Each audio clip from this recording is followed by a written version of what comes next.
आदाब नाजरीन, खैर मकदम है आपका। आप देख रहे हैं जी सलाम। मैं हूं इमरान खान और 8 बज चुके हैं। हमारा बेहद खास डिबेट शो आज का मुद्दा लेकर हाजिर है हम। चलिए, हमारे 5 सवाल हैं जिसके इर्द गिर्द हमारी आज की ये चर्चा घूमेगी। मैं उन 5 सवालों को आपके सामने रखता हूं। हमारा आज का पहला सवाल है कि इंतखाबात के 6वें मरहले में कौन किस पर भारी नजर आता है। दूसरा सवाल, 6वें और 7वें मरहले में साबिक पीएम राजीव गांधी के जिक्र के मायने क्या। तीसरा सवाल, दिल्ली में चुनाव से पहले 84 के सिख फसादात की याद कांग्रेस को क्या नुकसान करेगी। चौथा सवाल, इंतखाबात के वक्त ही क्यों याद आते हैं मुतनाज़ा मुद्दे। यह हमारा आज का चौथा सवाल है। पांचवा सवाल, क्या 6ठे मरहले में यूपी और दिल्ली में बीजेपी के लिए सीटें बचाना एक बड़ा चैलेंज है। तो ये 5 हमारे सवाल हैं। आपको बता दें कि बीजेपी ने जिन इलाकों में रविवार के दिन इलेक्शन होने हैं उनमें 44 सीटें जीती थी 2014 में। तो इन सीटों को बचाए रखना, और एनडीए मिलाकर के 46 हो गई थी वो। तो अपनी इन सीटों को बनाए रखना, बचाए रखना बहुत बड़ी एक चुनौती है बीजेपी के सामने। उत्तर प्रदेश में अगर हम देखें तो जिन 14 सीटों पर इलेक्शन हो रहे हैं वहां पर 12 सीटों पर गठबंधन सीधी अब टक्कर दे रहा है। पिछले बार अगर हम देखें तो आजमगढ़ को छोड़कर के बाकी ने बीजेपी ने ही वहां पर कब्जा किया था। लेकिन इस बार अब हालात बहुत बदल चुके हैं और जैसा कि गठबंधन सोच के चल रहा है कि अगर वोट बिल्कुल वैसे ही पड़ते हैं, नहीं बढ़ते हैं, तो फिर यहां से बीजेपी को एक बड़ी चुनौती जरूर है। इधर दिल्ली में चुनाव है, राजीव गांधी का जिक्र हो रहा है, बड़ा पेड़ गिरता है वाली बात का जिक्र हो रहा है और बार बार सिख फसादात को लेकर के बीजेपी याद दिला रही है और कह रही कि इस पूरे मामले की फिर से जांच कराएगी। आगे पंजाब तक को मुतासिर करने की कोशिश है। जाहिर बात है, सियासत हो रही है, तो सियासत किस किस लेवल पर हो, और खास तौर से इसलिए हमने इस पर बात करने की कोशिश की है कि आंजहानी वजीर आजम को इस वक्त लाना बड़ी एक रणनीति का हिस्सा है क्या। और भी मुद्दों पर बात करेंगे। इधर दिल्ली में गंभीर और आतिशी के बीच पर्चावार चला है जिसको लेकर के दोनों ने अपनी अपनी सफाई दी है और एक दूसरे पर इल्जामात लगाए हैं। चलिए बात करते हैं। मेरे साथ बहुत अच्छे मेहमान जुड़ चुके हैं। आइए अपने मुअज़्ज़िज़ मेहमानों का तारुफ आपसे करवा दूं। मेरे साथ इस वक्त स्टूडियो में तशरीफ फरमा है सियासी तज्ज़ियाकार के तौर पर यंग है, नौजवान है। पहले उनका ही तारुफ कराऊंगा। अभिजीत द्विवेदी हमारे साथ हैं। अभिजीत जी, स्वागत है आपका इस प्रोग्राम में। और मैंने अपने साथ सीनियर सहाफ़ी अनिल मिश्रा जी को भी जोड़ा, अक्सर हमारे प्रोग्राम का हिस्सा बनते हैं। और हमारे साथ RLSP के स्पोक पर्सन यानी तर्जुमान माधव आनंद जी भी स्टूडियो में तशरीफ फरमा है। ये वही RLSP है उपेंद्र कुशवाहा जी की, जो कि पहले NDA का हिस्सा थी लेकिन अब वो UPA के साथ है। मेरे साथ थोड़ी देर बाद भारतीय जनता पार्टी की प्रवक्ता प्रिया शर्मा भी जुड़ने जा रही है और हो सकता है कांग्रेस के नेता भी हमारे साथ थोड़ी देर बाद आ जाएं। तो आइए आगाज करते हैं इस बातचीत का, इस चर्चा का।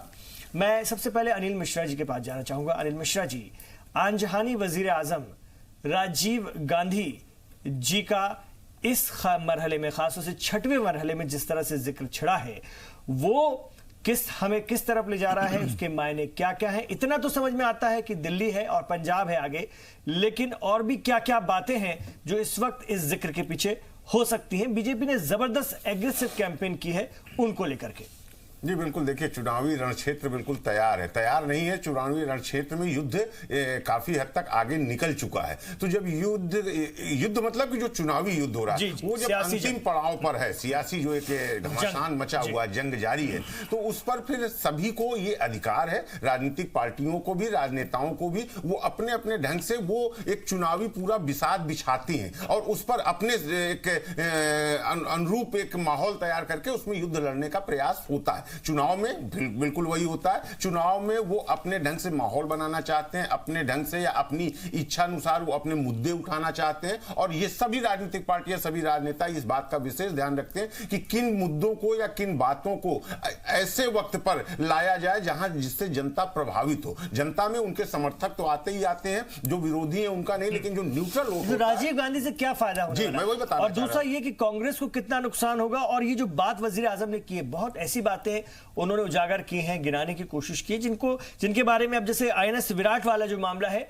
कम लोग जानते थे, कहीं ना कहीं ये भी चुनावी चर्चा में आ गया। नहीं, बिल्कुल। ये देखिए, चूंकि इसका कारण मैं आपको बताता हूं। 5 चरण के चुनाव होते हैं। आप देखिए, पहले चरण से मुद्दा क्या था, 2 चरण के बाद मुद्दा क्या होता है, 2 चरण के चौथे चरण के बाद मुद्दा क्या होता है, और 5 चरण के बाद अचानक पूरी राजनीतिक जो एक हवा थी वो बदल जाती है। और वो बदलती है, मोदी जी जिस वक्त राजीव गांधी का हरियाणा में आकर जब चुनावी सभा में इस तरह की चर्चा करते हैं, निश्चित है उन्होंने अपना एक प्रयास किया। वो चूंकि हरियाणा, दिल्ली, पंजाब, ये 3 स्टेट में जब अब आगे ज्यादा चुनाव होने, जहां हरियाणा में 10 की 10 सीट भाजपा के पास थी, दिल्ली की 7 की 7 सीट भाजपा, वहां सारे मुकाबले कांग्रेस और बीजेपी के बीच। तो चूंकि बाकी पूरे देश में जो मुकाबला हो रहा था, वहां छत्र क्षेत्रीय पार्टियों का भी था। इन एरिया में आके सीधे टक्कर में कांग्रेस कहीं ना कहीं बैठ रही है। और इसमें एक चीज और ध्यान दीजिएगा, देखिए, एक तीर से कई निशाने लगाए गए हैं। दूसरा, यहां जहां इन 3 स्टेट की बात हो रही थी, उत्तर प्रदेश और बाकी स्टेट में तो चुनाव होना है, वहां मध्य प्रदेश में भोपाल एक ऐसी सीट है जो कांग्रेस और भाजपा के लिए इस वक्त प्रतिष्ठा का सवाल बन गया है। जहां एक तरफ कांग्रेस के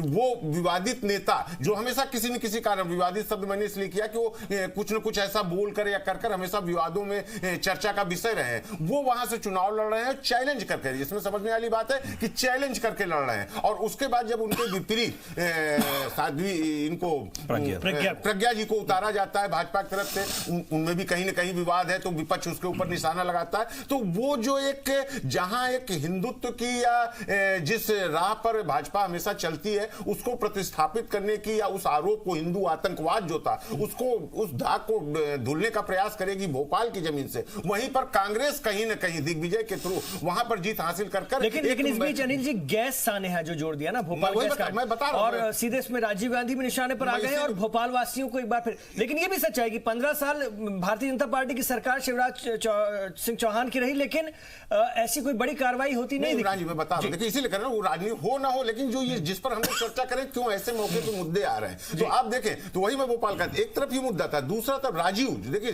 डिस्कशन शुरू कहां से हुआ, एक राजीव शब्द से, राजीव गांधी जी के, और दूसरा तरफ भोपाल मुद्दा था, उसमें राजीव गांधी के ऊपर वो एंडरसन के भगाने का आरोप लगा था। सही है गलत है वो बात की बात। तो ये जो भावनाएं उस मुद्दों को उभार कर, जहां दिल्ली, हरियाणा और सिख समुदाय जो एक बहुतायत में, उनको छेड़ने की कोशिश की गई है, वहां पर उसी तरह भोपाल में भाजपा अपनी परंपरागत सीट को बचाने के लिए कहीं ना कहीं भावनाओं के एक जो आप कहें कि ठंडी सी थी, उसको उबारने का प्रयास किया गया। लेकिन केवल इसी पर बात किया जाए तो ठीक नहीं। देखिए, सभी राजनीतिक पार्टियां करती हैं। हम इसके उलट आपको बताते हैं, प्रियंका गांधी पूरे देश में, उत्तर प्रदेश में हर जगह घूम घूम प्रचार कर रही थी, लेकिन उन्होंने जैसा दुर्योधन शब्द आके हरियाणा के क्षेत्र में प्रयोग किया, इसके पहले क्यों नहीं किया? क्योंकि देखिए, उनकी भी सोची समझी रणनीति। वही प्रियंका गांधी 5वें चरण के बाद जब हरियाणा में आती हैं, तो वो कुरुक्षेत्र का दुर्योधन शब्द प्रयोग करती है। क्यों हरियाणा में करती है? क्योंकि हरियाणा कुरुक्षेत्र के आता है, कुरुक्षेत्र पूरा महाभारत का परिदृश्य बताता है, तो इसीलिए उन्होंने वहां पर आकर इसको जोड़ा।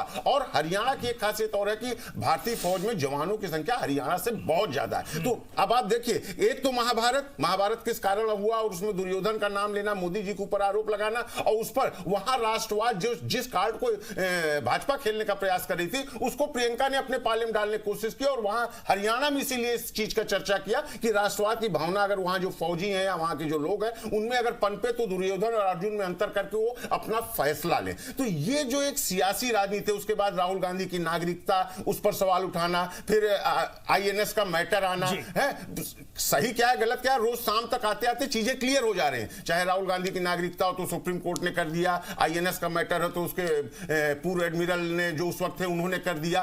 अब आज बात आती है जाके सैम पित्रोदा की। देखिए, बिल्कुल सच है कि अगर उन्होंने ऐसा कहा तो बिल्कुल गलत कहा। अब इस तरह की बयानबाजी बिल्कुल नहीं करनी चाहिए। अगर वो राजनेता है या मणिशंकर अय्यर तो नहीं साबित हो जाएंगे इस वक्त कांग्रेस के लिए? बिल्कुल हो जाएंगे, क्योंकि जिस ढंग से इधर 1 महीने के अंदर देखिए 2-4 बार उन्होंने बयान दिए, या तो वो बयान देना बंद करें, अन्यथा कांग्रेस पार्टी को उन पर रोक लगाना चाहिए। बात पार्टी ही थी नहीं है, बात इससे क्या होता है कि इस तरह के नेताओं को, चाहे वो सफाई कर सकते हैं मेरी हिंदी अच्छी नहीं, या मैं भारत में कांग्रेसी कर सकते हैं, इनका कोई वास्ता नहीं है, लेकिन जब कहा गया ना, कमान से निकला तीर और मुंह से निकला शब्द वापस नहीं आता है और उसका प्रभाव होता है। शब्द ही चोट देते हैं, शब्द ही मरहम लगाते हैं। और वजीर आजम मोदी ने इस बात को लपक लिया तुरंत। बिल्कुल लपकेंगे, उनका अधिकार है। बिल्कुल, इस और वक्त अपनी रैलियों से लगातार इसको उठा रहे हैं, गलतियों को पकड़ने का प्रयास कर रहे हैं। तो जो जहां मौका पाएगा उसको हाईलाइट आ रहा हूं सर, अब आपके पास मैं आ रहा हूं। मैं जरा आरएलएसपी के माधव आनंद जी के पास जाना चाहूंगा। माधव आनंद जी, आप लोग अब यूपीए का हिस्सा हैं, कौन किस पर भारी है ये तो 23 तारीख को पता चल जाएगा। अगर हम इस छठवें मरहले की, छठवें दौर की बात करते हैं तो लगातार भारतीय जनता पार्टी ने घेरने की कोशिश की है कांग्रेस को, जो कि एक बड़ा दल है यूपीए का, और अगर कभी सरकार बनती तो कहीं ना कहीं क़यादत तो एक नेशनल पार्टी ही करेगी, अब आप इसको माने या ना माने। तो ऐसे में बुरी तरह से फंसा लिया है कुछ अहम मुद्दों को लेकर राजीव गांधी की याद दिला करके, कैसे देखते हैं? देखिए कि अभी तक 5 चरण का मतदान हो चुका है, छठे चरण का मतदान रविवार को होना है। माननीय प्रधानमंत्री के द्वारा जिस तरह की भाषा का प्रयोग किया जा रहा है, अगर सबसे ज़्यादा अगर दोषी अगर मैं मानता हूं तो बीजेपी एनडीए के लीडर को मानता हूं जिन्होंने इस भाषा का प्रयोग किया। राजीव गांधी जी के बारे में बोला, राजीव गांधी जी के बारे में बोला गया कि आईएनएस का उन्होंने यूज़ किया, पर्सनल फैमिली ट्रिप पे गए, उनका खंडन भी आ गया। तो प्रधानमंत्री के द्वारा अगर कोई मंत्री या किसी अन्य नेता के द्वारा अगर बोला गया होता तो कुछ और बात होता, लेकिन प्रधानमंत्री देश के प्रधानमंत्री हैं, पूरी सरकार के मुखिया हैं, बिना तथ्य को जांचे हुए अगर आप इस तरह के अनर्गल आरोप लगाते हैं तो आप समझ जाइए कि देखिए खंडन पूरा नहीं आया। एक अधिकारी कहते हैं कि ऐसा नहीं, ठीक है, ठीक है, एक ने बोला है, एक ने बोला, हाँ ठीक है, ऐसा है। अगर प्रधानमंत्री जी के पास अगर कुछ साक्ष्य है तो प्रधानमंत्री जी को साक्ष्य प्रस्तुत कर देना चाहिए था। अगर आप प्रधानमंत्री हैं, आपके पास सारे डॉक्यूमेंट्स आपके पास हैं, तो आप डॉक्यूमेंट्स के साथ, प्रूफ के साथ आ जाते। जब वो इतना बोल सकते हैं तो स्वाभाविक अगर बोले हैं तो कुछ ना कुछ तथ्य तो होगा ना उनके पास, तो जनता के सामने पेश करना चाहिए था। उन्होंने पेश करने का काम नहीं किया। ये क्लियरली दिखाता है कि माननीय प्रधानमंत्री जी जो एनडीए के मुखिया हैं और प्रधानमंत्री हैं, वो समझ चुके हैं कि 2019 में इनकी दोबारा सत्ता में वापसी नहीं हो रही है। अब वापसी क्यों नहीं हो रही है?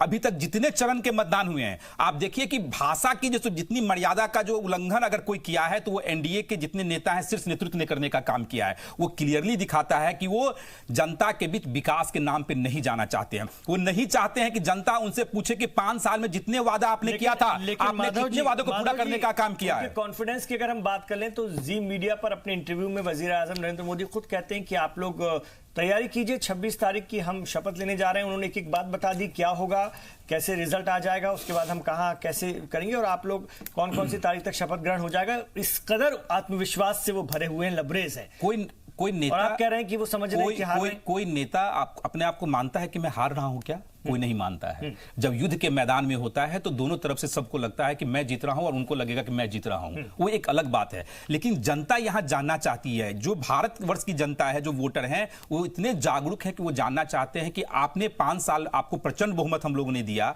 आपकी सरकार बनी, आपने बहुत सारे ऐसे वादा किए थे जी, उसमें से एक भी वादा पूरा होने का काम नहीं हुआ। मैं तो कहता हूं, मैं बिहार से आता हूं, आपने बिहार को विशेष राज्य का दर्जा देने का बोला था, आपने बोला था कितना करोड़ चाहिए, 1 लाख करोड़, 5 लाख करोड़, 7 लाख करोड़ बोला था।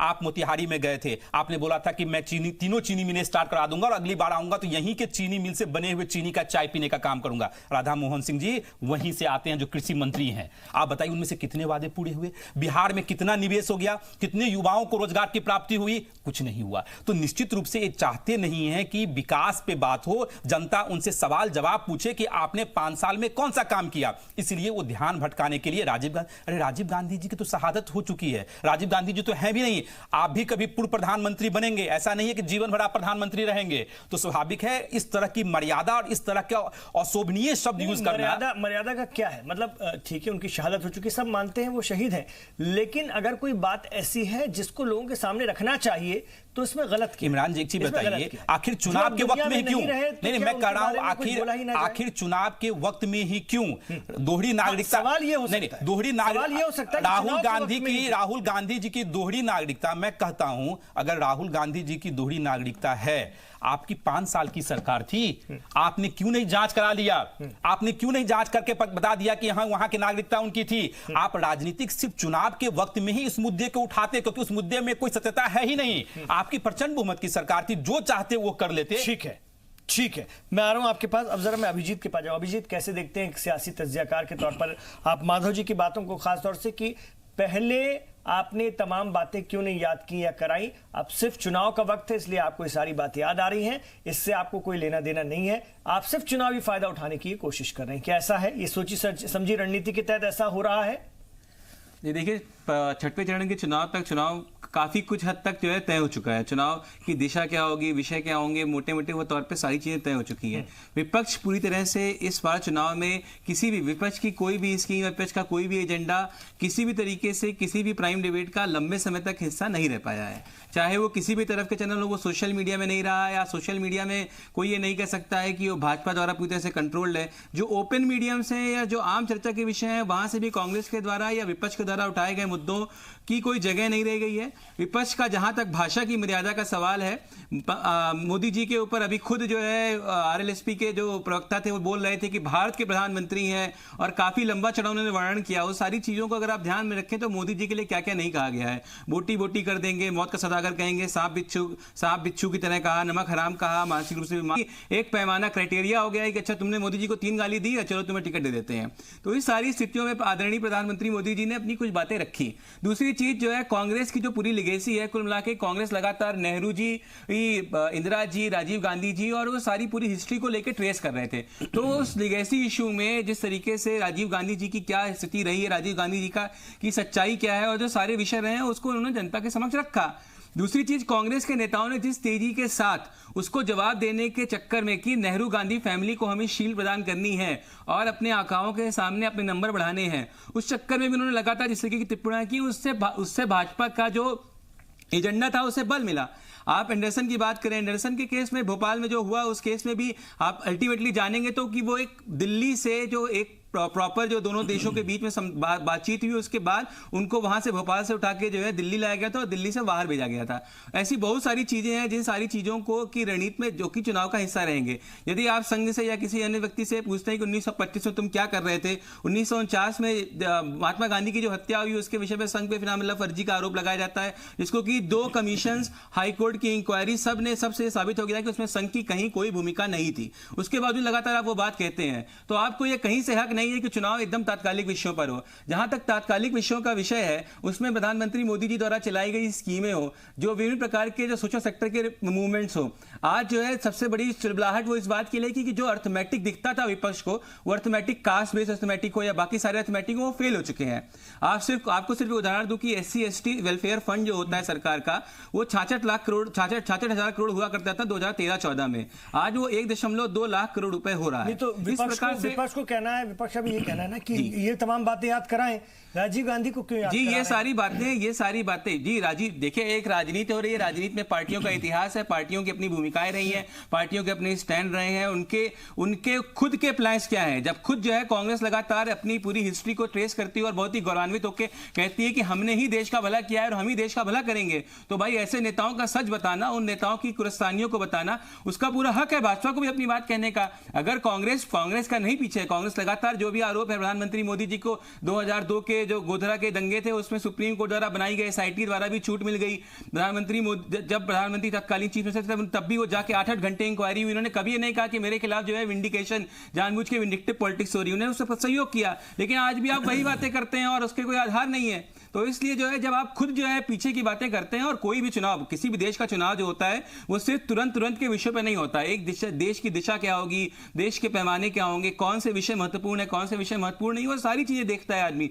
आप 2014 से 2015 तक की स्थिति को अगर आकलन करेंगे तो आपको उसके पहले की स्थिति का आकलन करना पड़ेगा ना, कि 2009 से 2014 तक देश में क्या हुआ, उसके पहले देश में क्या हुआ, कैसी सरकारों ने क्या काम किया। तो सारी चीजों की जब तक आप तुलनात्मक समीक्षा नहीं करेंगे कैसे चुनेंगे किसी सरकार। बहुत अहम बात आपने कही कि तात्कालिक मुद्दों पर ही सिर्फ चुनाव नहीं होते हैं, और मेरे ख्याल से अनिल जी भी इससे सहमत होंगे कि राजनीति जब हो रही है तो हर लेवल पर होगी और सारी पुरानी बातें भी निकाली जाएंगी और उस पर भी बहस होगी, और जाहिर तौर पर है ये आम चुनाव है तो इसको उस नजर से भी देखना चाहिए।